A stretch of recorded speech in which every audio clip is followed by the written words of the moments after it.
So good morning students, welcome in computer class. I hope everybody stay safe and healthy. So let's start. Our today's topic is cyber safety. So learning outcomes are internet. Second one is advantages and disadvantages of the internet. Third one, computer ethics. Next, unethical practices, cyber crime, safety measures while using computer and internet, and last, digital footprints. So above three topics we have discussed in previous videos. In this video we have discussed about unethical practices, cybercrime, etc. So what do you mean by unethical practices? So unethical practices means cheating, ठीक है, means बेईमानी करना. Unethical practices में बहुत सारी ऐसी cheating से related अपने पास टॉपिक्स हैं. First one is plagiarism, second one is cyber bullying, third one phishing, hacking. Hacking में हम क्रैकर्स एंड हैकर्स पढ़ेंगे. Spamming, individual rights, software piracy and intellectual property rights. So next है आपका इसमें what do you mean by plagiarism. So plagiarism is the usage और imitation of the language and thoughts of another person projected as one's own original work. It is considered a crime or fraudulent act. Plagiarism means क्या होता है, आप किसी other person के thoughts या उसके languages हम जो हैं उसको चुरा लेते हैं, तो ये क्राइम और फ्रॉड माना जाता है. इमिटेशन मीन्स नकली. ओके, तो किसी की चीज को अगर हम अपनी ओरिजिनल किसी का अगर वर्क है और हम उसको अपने थॉट्स और आइडियाज अगर देते हैं तो वो क्या कहलाता है, प्लेजियरिज्म. आप देख सकते हैं इस कार्टून में, इस एनिमेशन में, कि किस तरीके से जो वन पर्सन है अदर पर्सन को चीटिंग कर रहा है. ओके, किस तरीके से आइडियाज को, दूसरे के आइडियाज को अपने आइडियाज में कन्वर्ट कर रहा है. सो नेक्स्ट है आपकी जो मेरियन वेबस्टर डिक्शनरी के अंदर प्लेजरिज्म का कुछ मीनिंग दिया गया है. First is to steal and pass off ideas और words of another as one's own. ठीक है, स्टील मीन्स चोरी करना, किसी और के आइडियाज और वर्ड्स को अपना बनाना. Second one is to use another's production without crediting the source. Third one is to commit literacy theft. And last one is to present as new and original an idea or product derived from an existing source. So now clear it. Next है आपका इसमें how to measures to prevent plagiarism. किस तरीके से आप prevent कर सकते हैं इस प्लेजरिज्म को. तो सिंपलेस्ट वे क्या है प्लेजरिज्म का, साइटेशन. अब साइटेशन होता क्या है, citation means the process of acknowledging the original writer and the source from where the material has been taken is called citation. Citation is ऐसा प्रोसेस है जिसमें जो ओरिजिनल राइटर है, जहां से आपने वो सोर्स लिया है इंटरनेट से, जो मटेरियल लिया है ओरिजिनल राइटर का, ठीक है, वो आपको पता होना चाहिए. इसका मीन्स क्या है, साइटेशन है. ओके, इसमें कुछ फॉलोइंग स्टेप्स हैं. First one is all the sources are neither accurate not they validate the information as accurate. ठीक है. Second one, to avoid plagiarism we can rephrase the matter. Third one is use quotation mark around all the quoted words of another person to avoid plagiarism. In education sector, students should be encouraged to present their original and innovative ideas.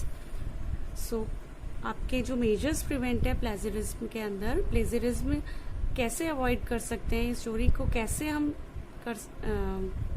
Avoid कर सकते हैं. सो इसमें आपको original data का पता होना चाहिए, आपने कहाँ से लिया, उस राइटर के बारे में आपको आइडिया होना चाहिए किस तरीके से आपने वहाँ से जो कोटेड वर्ड्स लिए हैं आपको उनको नहीं अपना बनाना चाहिए, मीन्स उनकी ही लोकेशन उसमें शो होनी चाहिए। और एजुकेशन के सेक्टर जो स्टूडेंट्स हैं वो अपना ओरिजिनल प्रेजेंटेशन दें, अपने खुद इनोवेटिव आइडियाज मेंटेन करें। So next topic is cyber bullying. Same cyber bullying में, साइबर में आप क्या करते हैं, साइबर बुलिंग के अंदर बुलिंग करते हैं, ठीक है। कैसे बुलिंग होती है इसमें?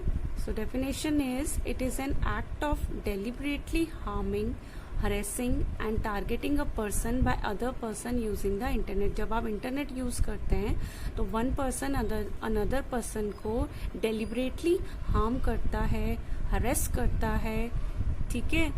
तो ये सारी चीजें बहुत नेगेटिव इम्पैक्ट डालती हैं। नेक्स्ट है आपका, इसमें देखिए आप साइबर बुलिंग के अंदर किस तरीके से एक पर्सन को ये जो कमेंट्स जो मिलते हैं, जो हरेसमेंट के, वायलेंस, इंटीमिडेट, अटैकिंग, ह्यूमिलेट करते हैं, थ्रेट है, एंजाइटी है, डिसरिस्पेक्ट है, तो ये सब साइबर बुलिंग के सिम्टम्स होते हैं, ठीक है। तो इसको हमें अवॉइड करना चाहिए। आप देख सकते हैं इस पिक्चर में किस तरीके से आप जब चैटिंग में जो आप वर्ड्स लिखते हैं तो हमें किसी को हरेस नहीं करना चाहिए। तो वो हरेसिंग मीन्स किसी को आप वर्ड्स अब्यूजिंग लैंग्वेज यूज कर रहे हो या कंटिन्यूसली उसको परेशान कर रहे हो, तो उससे हमारा माइंड डाइवर्ट हो जाता है। तो इसको क्या बोलते हैं हम? Cyber bullying. सो मेजर्स क्या हैं इस साइबर बुलिंग को प्रिवेंट करने के लिए? First one is do not disclose your identity to unknown person. अपनी आइडेंटिटी को आपको किसी अदर पर्सन को नहीं डिस्क्लोज करना चाहिए। Second one, safeguard your password and all private information from inquisitive peers. आपको अपना पासवर्ड हमेशा प्राइवेसी में रखना है, किसी के साथ भी शेयर नहीं करना है। अगर आपने शेयर कर दिया तो आपकी जो भी प्राइवेट इंफॉर्मेशन है वो दूसरा उस चीज को देख सकता है। नेक्स्ट है आपका इसमें, search the whereabouts of the person you meet online and know about him fully before starting any conversation. So आपको इसमें क्या करना होता है कि जब आप किसी अदर पर्सन से, किसी स्ट्रेंजर से कन्वर्सेशन कर रहे होते हैं तो आपको उस पर्सन, ऑनलाइन कन्वर्सेशन अगर आप चैटिंग कर रहे हो उससे, तो आपको उस पर्सन के बारे में पता होना चाहिए कि आप किससे कन्वर्सेशन कर रहे हो, वो है कौन। अननोन इंसान से कभी बात नहीं करनी चाहिए, चैटिंग तो एटलीस्ट बिल्कुल। उससे क्या होता है, हमारे माइंड में हार्म हो जाता है। नेक्स्ट है, restrict your online profile to be checked by the trusted friends only. आपकी जो ऑनलाइन प्रोफाइल्स होती हैं वो, जो भी आप फ्रेंडशिप किसी के साथ सोशल मीडिया के अंदर करते हैं तो ट्रस्टेड फ्रेंड्स होने चाहिए जिनको आप जानते हो, रिलेटिव्स हो, क्लोज रिलेटिव्स हो गए, फ्रेंड सर्कल हो गया, तो सारी चीजें नोन होनी चाहिए। अननोन अगर आप प्रोफाइल में आप किसी के ऊपर ट्रस्ट करेंगे तो आपका वो मिसयूज भी कर सकता है, चैटिंग के थ्रू आपको परेशान भी कर सकता है, ठीक है, आपका माइंड डाइवर्ट कर सकता है। नेक्स्ट है इसमें, if you are cyber bullied by someone do not remain silent but take action against cyber bullying. अगर आपको कोई भी किसी से भी साइबर बुलेड हो रहे हैं आप, तो आपको चुपचाप नहीं बैठे रहना है, आपको उसके अगेंस्ट एक्शन लेना है। और वो एक्शन कैसे लेंगे? आप अपने पेरेंट्स के साथ कंसल्ट कीजिए, पेरेंट्स पुलिस की हेल्प लेंगे, तो वो सारा प्रोसेस होता है जिस तरीके से हम अपने आप को सेफ रख सकते हैं। लास्ट इसमें पॉइंट है, do not use abusive language, rather block the communication with the cyber bully and share this problem with your parents. Same, अगर आप अब्यूसिव लैंग्वेज आपको उनके साथ यूज नहीं करनी है, आपको कम्युनिकेशन को ब्लॉक कर दीजिए, ठीक है, और इस बात को अपने पेरेंट्स के साथ जरूर शेयर कीजिए। सो नेक्स्ट इसमें देखिए, फिशिंग। अब फिशिंग के अंदर आपको क्या होता है, फिशिंग के अंदर सेम ये भी एक अनएथिकल प्रैक्टिसेस में आता है।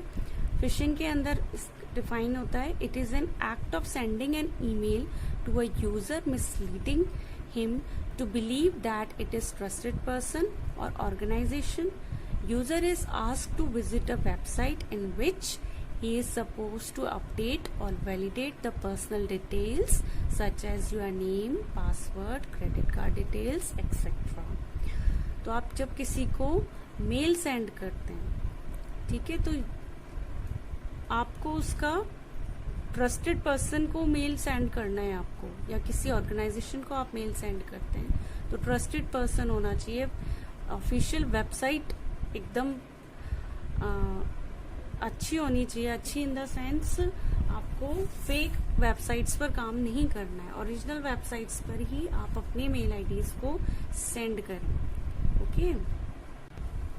और अगर आपने वेबसाइट पायरेटेड वेबसाइट से आपने किसी चीज को पास किया है, अपनी कोई जो आपकी प्राइवेसी है, आपने अपना नेम, पासवर्ड या क्रेडिट कार्ड डिटेल्स दी है, तो आपको बहुत ध्यान से इन सब चीजों को करना पड़ेगा। ठीक है। ऑनलाइन जब हम काम करते हैं तो हर एक, जब हमको गुड फैसिलिटी मिलती है तो हर एक चीज के दो एस्पेक्ट्स होते हैं, नेगेटिव एंड पॉजिटिव। तो हमें पॉजिटिव काम करना है। नेगेटिविटी के लिए क्या होते हैं, लोग जो हैकर्स हैं वो सब इन चीजों को हैक करते हैं। ठीक है। तो बहुत ही संभल के और अवेयरनेस के थ्रू हमको अपने पर्सनल डेटा को शेयर करना चाहिए। आप देख सकते हैं इस इमेज के अंदर किस तरीके से जो हमारा फिशिंग वाला पर्सन है वो अपने हमारे पर्सनल डेटा को कोशिश कर रहा है उसको पायरेटेड करने की। सो मेजर्स इसमें क्या है, do not click on links, downloaded files और open attachment in a email from unknown sender.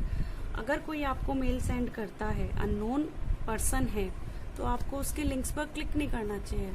ठीक है। हो सकता है वो फेक लिंक हो, ग्रीडीनेस की लिंक्स हो। ठीक है। तो हमें उन सब चीजों से अवॉइड रखना है।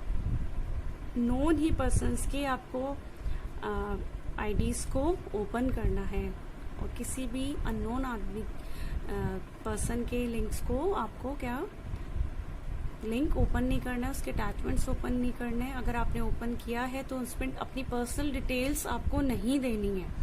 ओके। नेक्स्ट है आपका beware of links in emails that ask from the personal details. बिल्कुल भी पर्सनल डिटेल्स नहीं देनी है अगर आपने बाय चांस लिंक ओपन कर लिया है तो। नेक्स्ट है आपका secure your computer by protecting it with a firewall, spam filters, antivirus and anti spyware software. आप अपने कंप्यूटर के अंदर फाइल पर प्रोटेक्शन को ओपन कीजिए ताकि उसमें वायरस नहीं आए और हमारे डेटा जो हम पर्सनल काम कर रहे हैं, ठीक है, तो उस जो पर्सनल डेटा को वो कोई और पर्सन उससे यूज ना करें। स्पैम के अंदर जो मेल्स आती हैं आपकी, उनको फिल्टर कर दीजिए।